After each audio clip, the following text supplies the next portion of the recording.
নমস্কার, আমি চন্দ্রা। আমার এই গল্প পাঠে মৌ চ্যানেলটি যদি আপনাদের ভালো লেগে থাকে তাহলে অবশ্যই লাইক, শেয়ার ও সাবস্ক্রাইব করে পাশে থাকবেন এবং অবশ্যই আপনাদের মূল্যবান মতামত কমেন্টের মাধ্যমে আমাকে জানাবেন। আজকের নিবেদন শ্রদ্ধেয় বিভূতিভূষণ বন্দ্যোপাধ্যায়ের পথের পাঁচালী উপন্যাসের মাটির ভেপু। কয়েক মাস কাটিয়া গিয়াছে। সর্বজয়া ভুবন মুখুজ্জের বাড়ির কুয়া হইতে জল তুলিয়া আনিল। পেছনে পেছনে অপু মায়ের আঁচল মুঠা পাকাইয়া ধরিয়া ও বাড়ি হইতে আসিল। সর্বজয়া ঘড়া নামাইয়া রাখিয়া বলিল, তা তুই পেছনে পেছনে অমন করে ঘুরতে লাগলি কেন বল দেখি? ঘরকন্যার কাজকর্ম সারব তবে তো ঘাটে যাব, কাজ করতে দিবি না? না? অপু বলিল, তা হোক, কাজ তুমি ওবেলা করো, এখন মা তুমি যাও ঘাটে। পরে মায়ের সহানুভূতি আকর্ষণের আশায় অতীব করুণ সুরে কহিল, আচ্ছা, আমার খিদে কি পায় না? আজ 4 দিন যে খাইনি। খাওনি তো করবো কি? রোদ্দুরে বেরিয়ে বেরিয়ে জ্বর বাঁধিয়ে বসবে, বললে কথা কানে নাও না কি তোমরা? সৃষ্টির কাজ করব তবে তো ঘাটে যাব, বসে তো নেই। যা, ওরকম দুষ্টুমি করিস নে। তোমাদের ফরমাস মতো কাজ করবার সাধ্যি আমার নেই। যা। অপু মায়ের আঁচল আরও জোর করিয়া মুঠা পাকাইয়া ধরিয়া বলিল, কখনো তোমায় কাজ করতে দেব না, রোজই তো কাজ করো, একদিন বুঝি বাদ যাবে না? এক্ষুনি ঘাটে যাও। না, আমি শুনবো না, করো দেখি কেমন কাজ করবে। সর্বজয়া পুত্রের দিকে চাহিয়া বলিল, ওরকম দুষ্টুমি করো না, ছি, এই হয়ে গেল বলে। আর একটুখানি সবুর করো, ঘাটে যাব, ছুটে এসে তোমার ভাত চড়িয়ে দেব। দুষ্টুমি করে কি? ছাড় আঁচল, কখানা পলতার বড়া খাবি বল দেখি। ঘণ্টাখানেক পর অপু মহা উৎসাহের সহিত খাইতে বসিল।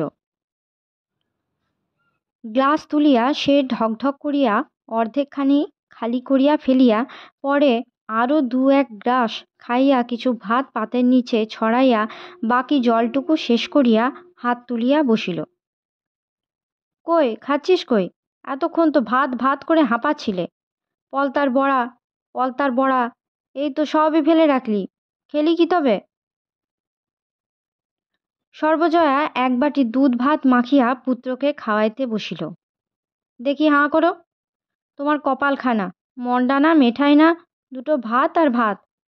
তা ছেলের দশা দেখলে হয়ে আসে, রোজ ভাত খেতে বসে মুখ কাঁচুমাচু, বাঁচবে কি খেয়ে? বাঁচতে গিয়ে এসেছ? আমায় জ্বালাতে এসেছ বই তো নয়। ওরকম মুখ ঘুরিও না, ছি, হাঁ করো লক্ষ্মী। দেখি, এই দলাটা হলেই হয়ে গেল। আবার ওবেলা টুনুদের বাড়িতে মনসার ভাসান হবে, তুই জানিস নে বুঝি? শিগগির শিগগির খেয়ে নিয়ে চলো, আমরা সব। দুর্গা বাড়ি ঢুকিল। কোথা হইতে ঘুরিয়া আসিতেছে, 1 পা ধুলা, কপালের সামনে 1 গোছা চুল সোজা হইয়া প্রায় 4 আঙুল উঁচু হইয়া আছে। সে সব সময় আপন মনে ঘুরিতেছে। পাড়ায় সমবয়সী ছেলে মেয়ের সঙ্গে তাহার বড় একটা খেলাধুলা নাই। কোথায় কোন ঝোপে বইঁচি পাকিল, কাদের বাগানে কোন গাছটায় আমের গুটি বাঁধিয়াছে, কোন বাঁশতলায় শেয়াকুল খাইতে মিষ্ট, এসব তাহার নখদর্পণে। পথে চলিতে চলিতে সে সর্বদা পথের 2 পাশে সতর্ক দৃষ্টিতে চাহিয়া দেখিতে দেখিতে চলিয়াছে। কোথাও কাঁচপোকা বসিয়া আছে কিনা, যদি কোথাও কণ্টিকারি গাছের পাকা ফল দেখিতে পাইল, তৎক্ষণাৎ খেলাঘরের বেগুন করিবার জন্য তাহা তুলিতে বসিয়া যাইবে। হয়তো পথে কোথাও বসিয়া সে নানা রকমের খাপড়া লইয়া ছুঁড়িয়া পরীক্ষা করিয়া দেখিতেছে গঙ্গা যমুনা খেলায় কোনখানায় ভালো তাক হয়, পরীক্ষায় সেখানা ভালো বলিয়া প্রমাণিত হইবে, সেখানে সযত্নে আঁচলে বাঁধিয়া লইবে। সর্বদাই সে পুতুলের বাক্স ও খেলাঘরের সরঞ্জাম লইয়া মহা ব্যস্ত। সে ঢুকিয়া অপরাধীর দৃষ্টিতে মায়ের দিকে চাহিল। সর্বজয়া বলিল, এলে? এসো, ভাত তৈরি, খেয়ে আমায় উদ্ধার করো, তারপর আবার কোন দিকে বেরুতে হবে বেরো। বৈশাখ মাসের দিন সকলের মেয়ে দেখো গে যাও, সেজুতি করছে, শিব পুজো করছে, আর অত বড় ধাড়ি মেয়ে দিনরাত কেবল টোটো। সেই সকাল হতে না হতে বেরিয়েছে, আর এখন এই বেলা দুপুর ঘুরে গিয়েছে, এখন এলো বাড়ি। মাথাটা ছিঁড়ি দেখো না, না একটু তেল দেওয়া, না একটু চিরুনি ছোঁয়ানো। কে বলবে বামুনের মেয়ে? ঠিক যেন দুলে কি বাগদির কেউ। বিয়েও হবে ওই দুলে বাগদির বাড়িতেই। আঁচলে ওগুলো কি ধন দৌলত বাঁধা? খোল। দুর্গা ভয়ে ভয়ে আঁচলের খুঁট খুলিতে খুলিতে কহিল, ওই রায় কাকাদের বাড়ির সামনে কালকা শুনতে গেছে। পরে ঢোক গিলিয়া কহিল, এই অনেক বেনে বউ, তাই বেনে বউয়ের কথায় হৃদয় গলে না এমন পাষাণ জীবও জগতে অনেক আছে। সর্বজয়া তেলে বেগুনে জ্বলিয়া কহিল, তোর বেনে বউয়ের না নিকুচি করেছে? যত ছাই আর ভস্য রাত দিন বেঁধে নিয়ে ঘুরছেন। আজ টান মেরে তোমার পুতুলের বাক্স ওই বাঁশতলার ডোবায় যদি না ফেলি তবে। সর্বজয়ার কথা শেষ হইবার পূর্বেই এক ব্যাপার ঘটিল। আগে আগে ভুবন মুখুজ্জের বাড়ির সেজ ঠাকরুন, পিছন পিছনে তাহার মেয়ে টুনু ও দেওরের ছেলে সতু, তাহাদের পিছনে আরও 4-5টি ছেলে মেয়ে সম্মুখ দরজা দিয়া বাড়ি ঢুকিল। সেজ ঠাকরুন কোনো দিকে না চাহিয়া, বাড়ির কাহারও সহিত কোনো আলাপ না করিয়া সোজা হন করিয়া ভিতরের দিকে রোয়াকে উঠিলেন। নিজের ছেলের দিকে ফিরিয়া বলিলেন, কই নিয়ে আয়, বের কর পুতুলের বাক্স দেখি। এ বাড়ির কেহ কোনো কথা বলিবার পূর্বেই টুনু ও সতু দুজনে মিলিয়া দুর্গার টিনের পুতুলের বাক্সটা ঘর হইতে বাহির করিয়া আনিয়া রোয়াকে নামাইল, এবং টুনু বাক্স খুলিয়া খানিকটা খুঁজিবার পর এক ছড়া পুঁতির মালা বাহির করিয়া বলিল, এই দেখো মা, আমার সেই মালাটা সেদিন যে সেই খেলতে গিয়েছিল সেদিন চুরি করে এনেছে। সতু বাক্সের এক কোণ সন্ধান করিয়া গোটাকতক আমের গুটি বাহির করিয়া বলিল, এই দেখো জেঠিমা, আমাদের সোনামুখী গাছের আম পেড়ে এনেছে। ব্যাপারটা এত হঠাৎ হইয়া গেল, বা ইহাদের গতিবিধি এবারই সকলের কাছে এত রহস্যময় মনে হইল যে এতক্ষণ কাহারও মুখ দিয়া কোনো কথা বাহির হয় নাই। এতক্ষণ পরে সর্বজয়া কথা খুঁজিয়া পাইয়া বলিল, কি কি খুড়িমা, কি হয়েছে? পরে সে রান্নাঘরের দাওয়া হইতে ব্যগ্রভাবে উঠিয়া আসিল। এই দেখো না কি হয়েছে, কীর্তিকানা দেখো না একবার। তোমার মেয়ে সেদিন খেলতে গিয়ে টুনুর পুতুলের বাক্স থেকে এই পুঁতির মালা চুরি করে নিয়ে এসেছে। মেয়ে কদিন থেকে খুঁজে খুঁজে হয়রান। তারপর সতু গিয়ে বললে যে তোমার পুঁতির মালা দুর্গা দিদির বাক্সের মধ্যে দেখে এলাম। দেখো একবার কাণ্ড, তোমার ও মেয়ে কম নাকি? চোর, চোরের বেহদ্দ চোর। আর এই দেখো না, বাগানের আমগুলো গুটি পড়তে দেরি হয় না, চুরি করে নিয়ে এসে বাক্সে লুকিয়ে রেখেছে। যুগপৎ দুই চুরির অতর্কিততায় আড়ষ্ট হইয়া দুর্গা পাঁচিলের গায়ে ঠেস দিয়া দাঁড়াইয়া ঘামিতেছিল। সর্বজয়া জিজ্ঞাসা করিল, এনেছি সেই মালা ওদের বাড়ি থেকে? দুর্গা কথার উত্তর দিতে না দিতে সেজ বউ বলিলেন, না আনলে কি আর মিথ্যে করে বলছি নাকি? বলি এই আম কটা দেখো না, সোনামুখীর আম চেনো না নাকি? এও কি মিথ্যে কথা? সর্বজয়া অপ্রতিভ হইয়া বলিল, না সেজকুড়ি, আপনার মিথ্যে কথা তো বলিনি, আমি ওকে জিজ্ঞেস করছি। সেজ ঠাকরুন হাত নাড়িয়া ঝাঁঝের সহিত বলিলেন, জিজ্ঞেস করো আর যা করো বাপু, ও মেয়ে সোজা মেয়ে হবে না, আমি বলে দিচ্ছি। এই বয়সে যখন চুরি বিদ্যে ধরেছে, তখন এরপর যা হবে সে টেরই পাবে। চল রে সতু, নে আমের গুটিগুলো বেঁধে নে। বাগানের আমগুলো লক্ষ্মী ছাড়া ছুরির জ্বালায় যদি চোখে দেখবার জো আছে। টুনু, মালা নিয়েছিস তো? সর্বজয়ার কি জানি কেমন একটু রাগ হইল। ঝগড়াতে সে কিছু পিছু হটিবার পাত্র নয়। বলিল, পুঁতির মালার কথা জানি নে সেজকুড়ি, কিন্তু আমের গুটিগুলো, সেগুলো পড়েছে কি তলা থেকে কুড়িয়ে এনেছে। তার গায়ে তো নাম লেখা নেই সেজকুড়ি, আর ছেলে মানুষ যদি ধরো এনেই থাকে। সেজ ঠাকরুন অগ্নিমূর্তি হইয়া বলিল, বলি কথাগুলো তো বেশ কেটে কেটে বলছো। বলি আমের গুটিতে নাম লেখা না হয় নেই, তোমাদের কোন বাগান থেকে এগুলো এসেছে তা বলতে পারো? বলি টাকাগুলোতে তো নাম লেখা ছিল না, তা তো হাত পেতে নিতে পেরেছিলে। আজ 1 বছরের উপর হয়ে গেল, আজ দেবো কাল দেবো, আসবো এখন ওবেলা, টাকা দিয়ে দিও, ও আমি আর রাখতে পারবো না। টাকার জোগাড় করে রেখো বলে দিচ্ছি। দলবল সহ সেজ ঠাকরুন দরজার বাহির হইয়া গেলেন। সর্বজয়া শুনিতে পাইল পথে কাহার কথার উত্তরে তিনি বেশ উচ্চস্বরেই বলিতেছেন, ওই ও বাড়ির ছুরিটা টুনুর বাক্স থেকে এই পুঁতির মালা চড়াটা চুরি করে নিয়ে এসে করেছে কি নিজের বাক্সে লুকিয়ে রেখেছে। আর দেখো না এই আমগুলো, পাশেই বাগান, যত ইচ্ছে পারলেই হলো। তাই বলতে গেলাম, তা আমায় আবার কেটে কেটে বলছে। তা এনেছে, ছেলে মানুষ, ও ওরকম এনেই থাকে। ওতে কি তোমাদের নাম লেখা আছে নাকি? মাই কি কম চোর নাকি? মেয়ের শিক্ষে কি আর এমনি হয়েছে? বাড়ি শুদ্ধ সব চোর। অপমানে দুঃখে সর্বজয়ার চোখে জল আসিল।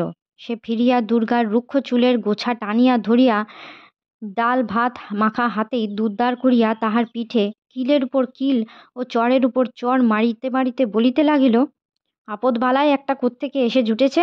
মলে আপদ চুকে যায়, মরেও না যে বাঁচি, হাড় জুড়ায়। বেরো বাড়ি থেকে, দূর হয়ে যা, যা এক্ষুনি বেরো। দুর্গা মার খাইতে খাইতে ভয়ে খিড়কির দৌড় দিয়া ছুটিয়া বাহির হইয়া গেল। তাহার ছেঁড়া রুক্ষ চুলের গোছা দু এক গাছা সর্বজয়ের হাতে থাকিয়া গেল। অপু খাইতে খাইতে অবাক হইয়া সমস্ত ব্যাপার দেখিতেছিল। দিদি পুঁতির মালা চুরি করিয়া আনিয়াছিল কিনা তাহা সে জানে না। পুঁতির মালাটা সে ইহার আগে কোনোদিনও দেখে নাই, কিন্তু আমের গুটি যে চুরির জিনিস নয় তাহা সে নিজে জানে। কাল বৈকালে দিদি তাহাকে সঙ্গে করিয়া টুনুদের বাগানে আম কুড়াইতে গিয়াছিল এবং সোনামুখীর তলায় আম কটা পড়িয়াছিল, দিদি কুড়াইতে লইল সে জানে। কাল হইতে অনেকবার দিদি বলিয়াছে, ও অপু, এবার সেই আমের গুটিগুলো জারাবো, কেমন তো? কিন্তু মা অসুবিধাজনকভাবে বাড়ি উপস্থিত থাকার দরুন উক্ত প্রস্তাব আর কার্যে পরিণত করা সম্ভব হয় নাই। দিদির অত্যন্ত আশার জিনিস আমগুলা এইভাবে লইয়া গেল, তাহার উপরে আবার দিদি এইরূপভাবে মার খাইল। দিদির চুল ছিঁড়িয়া দেওয়ায় মায়ের উপর তাহার অত্যন্ত রাগ হইল। যখন তাহার দিদির মাথার সামনে রুক্ষ চুলের একগোছা খাড়া হইয়া বাতাসে উড়ে, তখনই কি জানি কেন দিদির উপরে অত্যন্ত মমতা হয়। কেমন যেন মনে হয় দিদির কেহ কোথাও নাই, সে যেন একা কোথা হইতে আসিয়াছে। উহার সাথী কেহ এখানে নাই। কেবলই মনে হয় কেমন করিয়া সে দিদির সকল দুঃখ ঘুচাইয়া দিবে, সকল অভাব পূরণ করিয়া তুলিবে। তাহার দিদিকে সে এতটুকু কষ্টে পড়িতে দিবে না। খাওয়ার পরে অপু মায়ের ভয়ে ঘরের মধ্যে বসিয়া পড়িতে লাগিল, কিন্তু তাহার মন থাকিয়া থাকিয়া কেবলই বাহিরে ছুটিয়া যাইতেছিল। বেলা একটু পড়িলে সে টুনুদের বাড়ি, পটলিদের বাড়ি, ন্যাড়াদের বাড়ি, একে একে সকল বাড়ি খুঁজিল। দিদি কোথাও নাই। রাজকৃষ্ণপালিতের স্ত্রী ঘাট হইতে জল লইয়া আসিতেছিলেন। তাহাকে জিজ্ঞাসা করিল, জেঠিমা, আমার দিদিকে দেখেছ? সে আজ ভাত খায়নি, কিচ্ছু খায়নি। মা তাকে আজ বড্ড মেরেছে। মার কে কোথায় পালিয়েছে, দেখেছ জেঠিমা? বাড়ির পাশের পথ দিয়া যাইতে যাইতে ভাবিল, বাঁশবাগানে সে যদি বসিয়া থাকে। সেদিকে গিয়া সমস্ত খুঁজিয়া দেখিল। সে খিড়কি দরজা দিয়া বাড়ি ঢুকিয়া দেখিল বাড়িতে কেহ নাই। তাহার মা বোধহয় ঘাটে কি অন্য কোথাও গিয়াছে। বাড়িতে বৈকালের ছায়া পড়িয়া আসিয়াছে। সম্মুখের দরজার কাছে যে বাঁশঝাড় ঝুঁকিয়া পড়িয়াছে, তাহার একগাছা ঝুলিয়া পড়া শুকনো কঞ্চিতে তাহার পরিচিত সেই লেজঝোলা হলুদে পাখিটা আসিয়া বসিয়াছে। রোজই সন্ধ্যার কিছু পূর্বে সে কোথা হইতে আসিয়া এই বাঁশঝাড়ের ওই কঞ্চিখানের উপরে বসে, রোজ রোজ রোজ। আরও কত কি পাখি চারিদিকের বনে কিচকিচ করিতেছে। নীলমণি রায়দের পোড়ো ভিটা গাছপালার ঘন ছায়ায় ভরিয়া গিয়াছে। অপু রোয়াকে দাঁড়াইয়া দূরে সেই অশ্বত্থ গাছটার মাথার দিকটায় চাহিয়া দেখিল। একটু একটু রাঙা রোদ গাছের মাথায় এখনো মাখানো। মগডালে একটা কি সাদা মতো দুলিতেছে, হয় বক নয় কাহারও ঘুড়ি ছিঁড়িয়া আটকাইয়া ঝুলিতেছে। সমস্ত আকাশ জুড়িয়া যেন ছায়া আর অন্ধকার নামিয়া আসিতেছে। চারিদিক নির্জন, কেহ কোনো দিকে নাই। নীলমণি রায়ের পোড়ো ভিটায় কচু ঝাড়ের কালো ঘন সবুজ নতুন পাতা চকচক করিতেছে। তাহার মন হঠাৎ হু হু করিয়া উঠিল। কতক্ষণ হইল, সেই গিয়াছে, বাড়ি আসে নাই। কোথায় গেল দিদি? ভুবন মুখুজ্জের বাড়ির ছেলেমেয়েরা মিলিয়া উঠানে ছুটোছুটি করিয়া লুকোচুরি খেলিতেছে। রানু তাহাকে দেখিয়া ছুটিয়া আসিল। ভাই, অপু এসেছে, ও আমাদের দিকে হবে, আয় রে অপু। অপু তাহার হাত ছাড়াইয়া লইয়া জিজ্ঞাসা করিল, আমি খেলিব না রানুদি, দিদিকে দেখেছ? রানু জিজ্ঞাসা করিল, দুগ্গা? না, তাকে তো দেখিনি। বকুলতলায় নেই তো। বকুলতলার কথা তাহার মনেই হয় নাই।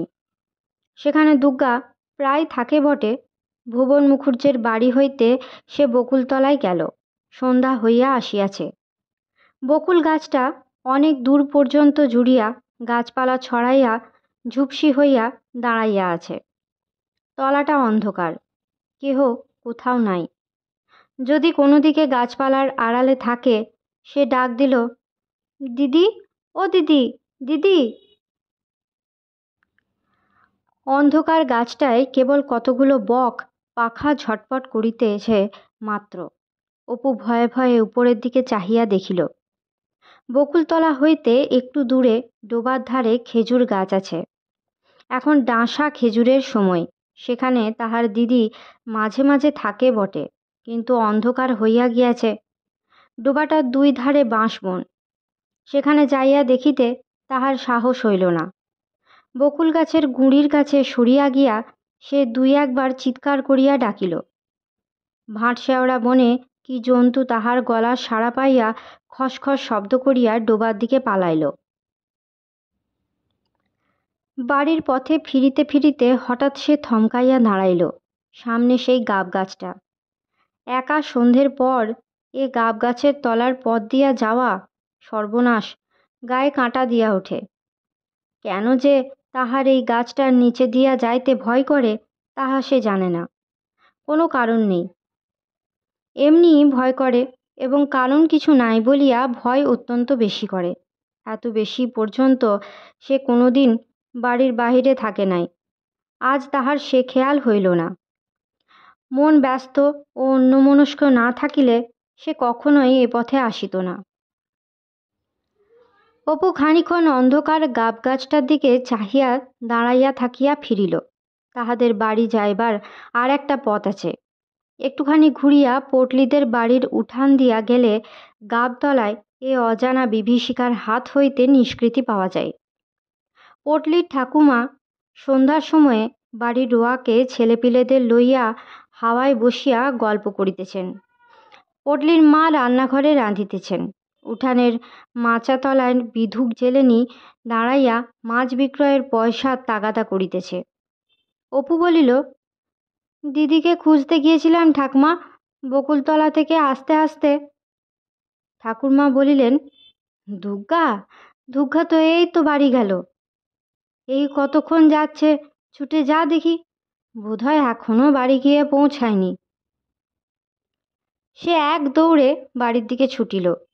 পেছন হইতে পটলির বোন রাজি চেঁচাইয়া বলিল, কাল সকালে আসিস অপু, আমরা গঙ্গা যমুনা খেলার নতুন ঘর কেটেছি।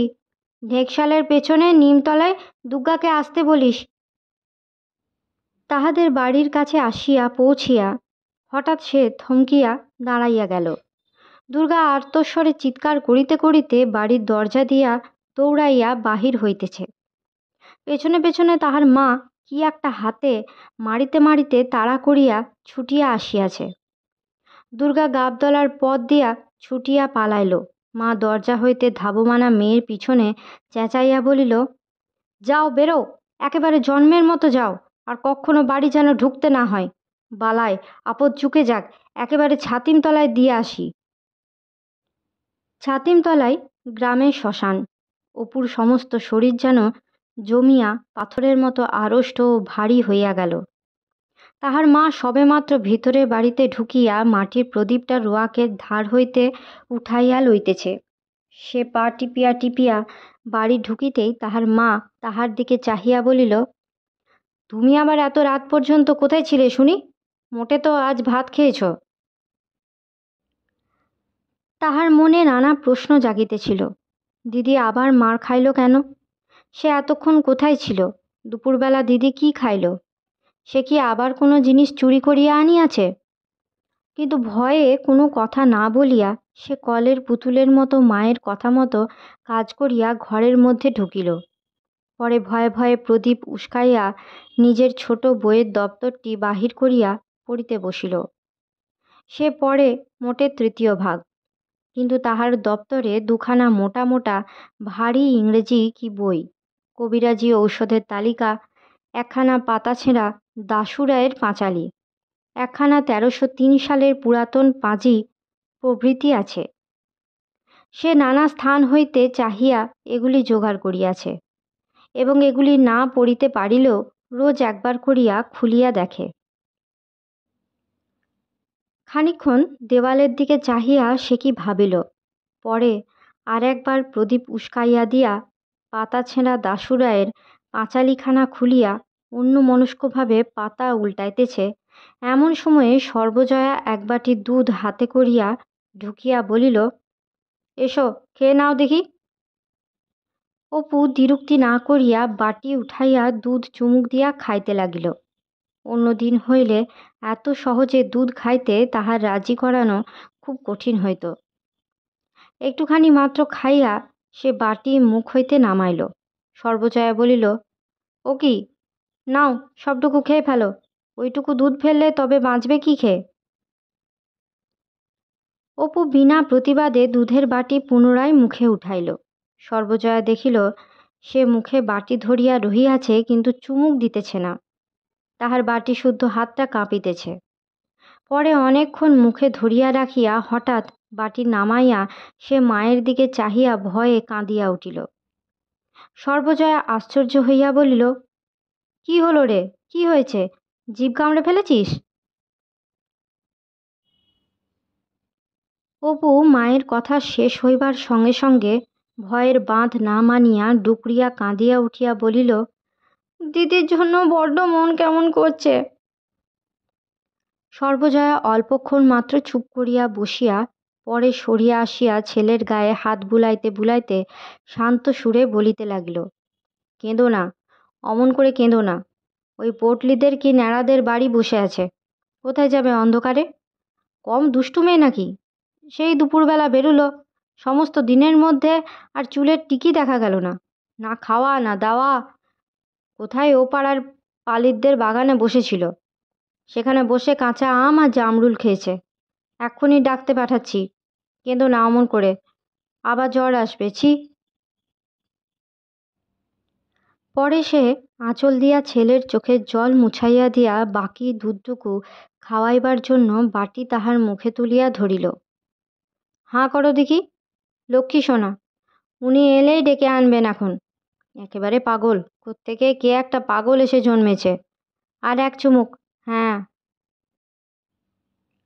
রাত অনেক হইয়াছে। উত্তরের ঘরের তক্তপোষে অপু ও দুর্গা শুইয়া আছে। অপুর পাশে তাহার মায়ের শুইবার জায়গা খালি আছে, কারণ মা এখনো রান্নাঘরের কাজ সারিয়া আসে নাই। তাহার বাবা আহারাদি সারিয়া পাশের ঘরে বসিয়া তামাক খাইতেছেন। বাবা বাড়ি আসিয়া দুর্গাকে পাড়া হইতে খুঁজিয়া আনিয়াছেন। বাড়ি আসিয়া পর্যন্ত দুর্গা কাহারও সঙ্গে কোনো কথা বলে নাই। খাওয়া দাওয়া সারিয়া আসিয়া চুপ করিয়া শুইয়াছে। অপু দুর্গার গায়ে হাত দিয়া জিজ্ঞাসা করিল, দিদি, মা কি দিয়ে মেরেছিল রে সন্ধেবেলা? তোর চুল ছিঁড়ে দিয়েছে? দুর্গার মুখে কোনো কথা নাই। সে পুনরায় জিজ্ঞাসা করিল, আমার উপর রাগ করেছিস দিদি? আমি তো কিছু করিনি। দুর্গা আস্তে আস্তে বলিল, না বই কি, তবে সতু কি করে টের পেলে যে পুঁতির মালা আমার বাক্সে আছে? অপু প্রতিবাদের উত্তেজনায় উঠিয়া বসিল। না, সত্যি আমি তোর গা ছুঁয়ে বলছি দিদি, আমি তো দেখাইনি। আমি জানি না যে তোর বাক্সে আছে। কাল সতু বিকেলবেলা এসেছিল, ওর সেই বড় রাঙা ভাঁটাটা নিয়ে আমরা খেলছিলাম। তারপর বুঝলি দিদি, সতু তোর পুতুলের বাক্স খুলে কি দেখছিল। আমি বললাম, ভাই তুমি আমার দিদির বাক্সে হাত দিও না, দিদি আমাকে বকে। সেই সময় দেখেছে। পরে সে দুর্গার গায়ে হাত বুলাইয়া বলিল, খুব লেগেছে রে দিদি। কোথায় মেরেছে মা? দুর্গা বলিল, আমার কানের পাশে মা একটা বাড়ি যা মেরেছে, রক্ত বেরিয়েছিল। এখনো কনকন করছে। এইখানে, এই দেখ হাত দিয়ে। এই এইখানে? তাই তো রে, কেটে দিয়েছে যে। একটু পিদিমের তেল লাগিয়ে দেবো দিদি? থাকে, কাল পালিতদের বাগানে গিয়ে বিকেলবেলা যাব। হ্যাঁ, বুঝলি, কামরাঙা গাছা পেকেছে, এই এত বড় বড়। কাউকে যেন বলিস নি। তুই আর আমি চুপি চুপি যাব। আমি আজ দুপুরবেলা দুটো পেড়ে খেয়েছি, মিষ্টি যেন গুড়। আজকের মতো গল্প পাঠ এই পর্যন্ত। পরবর্তী অংশ নিয়ে আসবো পরবর্তী ভিডিওতে। সকলে ভালো থাকবেন, সুস্থ থাকবেন এবং পাশে থাকবেন। নমস্কার।